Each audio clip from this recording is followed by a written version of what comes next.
자, 이렇게 오세훈 서울시장과 유승민 전 의원이 빠지면서 중도층의 지지세가 있다고 평가를 받던 이 두 주자가 중도 하차하면서 과연 국민의힘 1차 경선을 통과할 4명의 후보가 누가 될지에 대한 관심도 굉장히 큽니다. 일단 김문수, 홍준표, 한동훈 이 세 사람은 유력해 보이는 그런 상황입니다. 자타공인 세 사람은 들어갈 것 같습니다. 그러나 이 자리 나머지 한 자리를 놓고 3명의 또 후보들이 싸우고 있는 상황인데 안철수, 나경원, 그리고 윤상현 의원 내일 출마 선언을 한다고 하니까 윤상현 의원까지 이렇게 세 사람이 지금 각축전을 벌이고 있습니다. 그리고 이런 후보들은 오세훈 서울시장을 향해서 구애에 나서고 있습니다. 홍준표 시장 역시 마찬가지로 오 시장의 다시 성장, 약자와의 동행, 이 화두는 적극 받아들이겠다, 새로운 나라 만들겠다.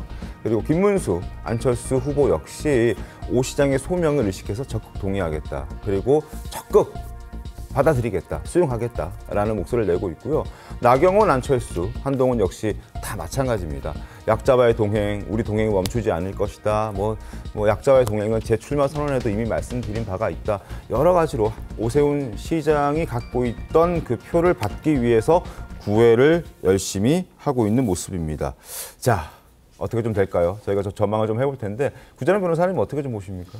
오세훈 시장이 사실 호환성이 굉장히 높구나라는 걸 알 수 있죠. 어떤 후보든지 간에 다 나하고 일치한다, 나하고 함께 갈 수 있다 이렇게 얘기하는 게 중도 확장성에 대해서 가장 생각을 많이 하는 것이고 또 중도층에서 오세훈 시장에 대한 호감도가 높았다라는 거는 이제 공통된 평가니까 제가 보기에는 오세훈 시장에 대한 표가 분산이 되면은 정통 강성 지지층으로도 갈 수는 있으나 비율적으로 봤을 때는 중도층에 그래도 소구가 되는 후보 쪽으로 많이 가지 않을까.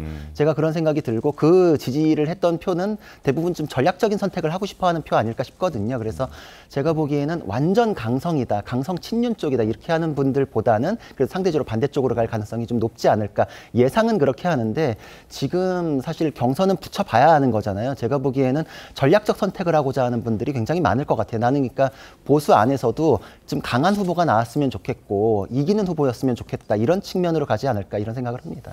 빅4에는 누가 들어갈 것 같습니까? 저는 사실 안철수 후보하고 나경원 후보가 거의 비슷하다고 생각을 합니다. 지금 누군지 예상을 못하겠고 오히려 오세훈 시장이 4명 안에 들어갈 거란 얘기가 많았지만 저는 사실 오세훈, 나경원, 안철수가 거의 비슷하다고 생각을 했었거든요. 그래서 저는 나경원 후보가 들어갈 가능성도 있다고 생각을 합니다. 만약에 그렇게 된다고 하면 김문수, 홍준표, 한동훈, 나경원 이렇게 탑4가 형성이 되는 건데 그렇게 보면 지금 중도 표심을 일부 잡고 있는 오세훈 시장의 표가 나머지 3명보다는 한동훈 전 대표에게 갈 가능성이 더 높다고 보는 건가요? 저는 그럴 가능성은 높다고 봅니다. 그 대신에 그 토론이라는 게 지난 전당대회나 이럴 때 당 내부에서의 굉장한 이제 파열음이 나는 경우들이 있잖아요. 그러니까 당 내부에서는 그 토론을 거치면서 전략적 선택을 하는 부분이 분명히 있을 것이다. 그러니까 가능성상으로는 그렇게 갈라질 가능성이 높은데 그걸 그대로 유지하는 게 경선에서 후보자들이 이제 전략적으로 해야 될 몫이다 이렇게 생각을 합니다. 장현주 변호사님 어떻습니까? 이 오세훈 시장을 지지하던 표 지금 흡수를 어느 후보가 할 것 같을지 좀 궁금한데 어떻게 보십니까?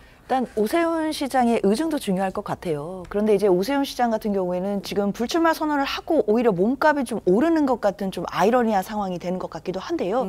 아마 오세훈 시장 입장에서는 1차 경선 때까지 뭐 눈에 띄게 어떤 후보에게 좀 힘을 실어주는 그런 발언이나 메시지를 낼 것 같지는 않습니다. 다만 그 의중은 중요하겠지만 그 의중을 표시하지 않는다라고 한다면 당연히 경선에 참여하는 후보자들이 서로가 다 오세훈 시장의 표심을 자기가 흡수한다라는 주장을 계속해서 할 것으로 보이기는 하는데요.